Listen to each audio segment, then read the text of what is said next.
James Luxon, delighted to be joined with Thomas Whitaker Hart. Thomas, how are you, mate? Good, mate, yeah. Training's going well, yeah. Just in the mix of the fighting, 11th of March, so just under 2 weeks now, so yeah, really good. So, let's say 2 weeks to go. What sort of stage in camp are you at the minute? Towards the end now, innit, really, just about getting your energy levels up, looking sharp in the last couple of spars, and just feeling ready, really, yeah. It's obviously a rematch. You fought Micky Ellison last time out, and you lost on a razor-thin decision at one point in it. Firstly, how did it feel to hear Micky Ellison's name announced and not yours? What's that, sorry? How did it feel to hear his name announced and not yours? Heartbreaking, but I've been in the gym since because of it, and I know what I needed to do to put things right, but I'm here now that I think it's off again now, the fight. I think we pulled out and what's I'm not 100% sure what's going on, but I don't know. I haven't got the details on it, but yeah, I think I'm going to end up fighting a different opponent now on the 11th, but gutted because I obviously wanted to put things right for myself and that, but there's nothing I can do about it, and if anything, and beating me made a little switch and made me change up a few things, and yeah, made me want it a lot more. So yeah, it could be for the best thing overall. You know what I mean? In a long period. That's what they always say. It's not a loss if you learn from it. What have you learned from it? Is there anything in particular that you've taken from the fight and the loss and brought into the gym? Yeah, there's a lot actually. I think I had a few illnesses and whatever, and I had an operation and thing, and I feel like over the last couple of years in the gym, I've just sort of got into like sparring mode and just coming in, just sparring, just normal, just everything, just lackadaisy. Where in beating me's put a little switch, and like the lads have had to have a little word with me and be like, look, you need to either swerve it or do you need to change things and put things back right. And rather than sparring, we know everything's going well. So yeah, I was looking forward to it, but yeah, it's just the same objective, but just different opponent now, I think. If it is a new opponent, do you still want the Micky Ellison fight later down the line? On the 100%, yeah. Just to put things right on the record. Hopefully, I'm not sure why it's off or whatever, but if I do go on and get different titles and whatever, and then he might want to, I don't know. But yeah, I do want it, yeah. Can you move on and close that chapter without fighting? I'm going to have to by the looks of things, to be honest. It's not really down to me, so it's not on my behalf. But yeah, I'll have to, yeah. It's just one of them things in life, so I'll have to get on with it, really. Managed by Tony Bellew.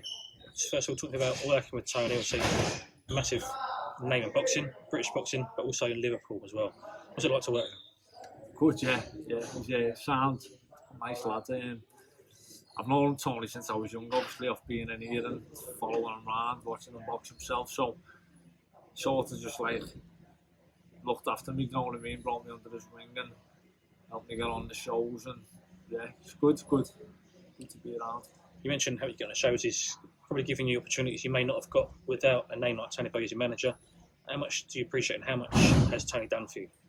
Yeah, no, he's done a lot for me yet. He bringing me under his wing and managed me and getting me on good shows and big shows and things like that. So yeah, you can't thank him enough, really.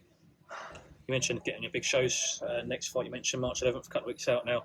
Callum Smith undercard, Matchroom show. Another big opportunity at the arena in Liverpool. How much are you looking forward to just getting back in the ring in front of a home crowd? No, yeah, I am. Nothing better than fighting back in Liverpool.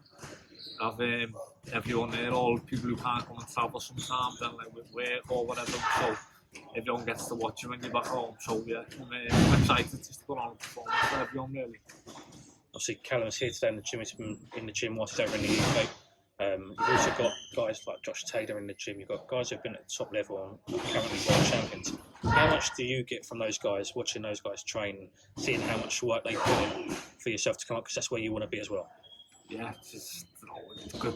It's always good to be around people like that, you know what I mean, world champions, and seeing what they do, little things, little habits they do, what you can bring into your own game, so you can make the little adjustments yourself, and because that's where you want to be when you're a professional fighter. You want to get to them levels, so it's just about looking at them, seeing their adjustments and making them to your own game.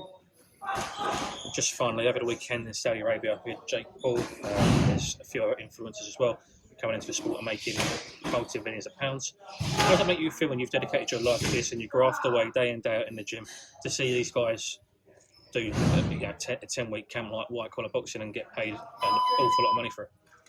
Do you know what?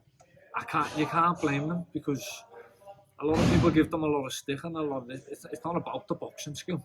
It's about the fan base they've built up, and like that's where they've got their following off the YouTube and the Disney or whatever they're from. And if anyone had that many fans following them, they go into anything, they're gonna make money. So like it's more the background. It's not about the boxing skill, and people sit there and be like, oh, they're making this amount of money and that, but if you've got that following, do you know what I mean? If you've got that following, then you'll probably make that much amount of money in whatever you go into. So it's about the marketing and the following, really, more than anything. You mentioned the keyword marketing and obviously social media following, etc. Does that make you look at your social media presence and think, if I improve this side of things, if I can get to this level, that the money will come and the big shows and etc. will come? You know what, I can't lie, I'm terrible on social media. I hate it. I hate it, but yeah, it is one of them things. You do need to be, at this day and age, now the way the world's going and everything's on the internet and everything, it's like you need to be relevant and you need to be doing things on your social media to stay in the picture, really. But yeah, I do need to learn and get a bit better, like. Is it another added pressure? Because go back, say, 20, 30 years ago, fighters didn't have social media to sell tickets, for example. They would go out, sort of word of mouth, scanning around, selling tickets by hand. Is it an added pressure now, or do you think it's a bit easier, maybe? Well, it's probably either way, really. For some people, it'll probably be better because it is just easier, like putting a little post up on it and then loads of people start firing them. But some people might look at your post and be like, oh, I can't bother going to see them, you know what I mean? Either way, I think it's always going to be the same. If you sell tickets, you sell tickets. If you don't, no matter how you go about it, really. So, yeah, it's sort of the same, sort of, really, but, yeah. Perfect. Well, Tice, thanks for your time. All the best in March 11th, whoever it may be your opponent. Thank you, mate.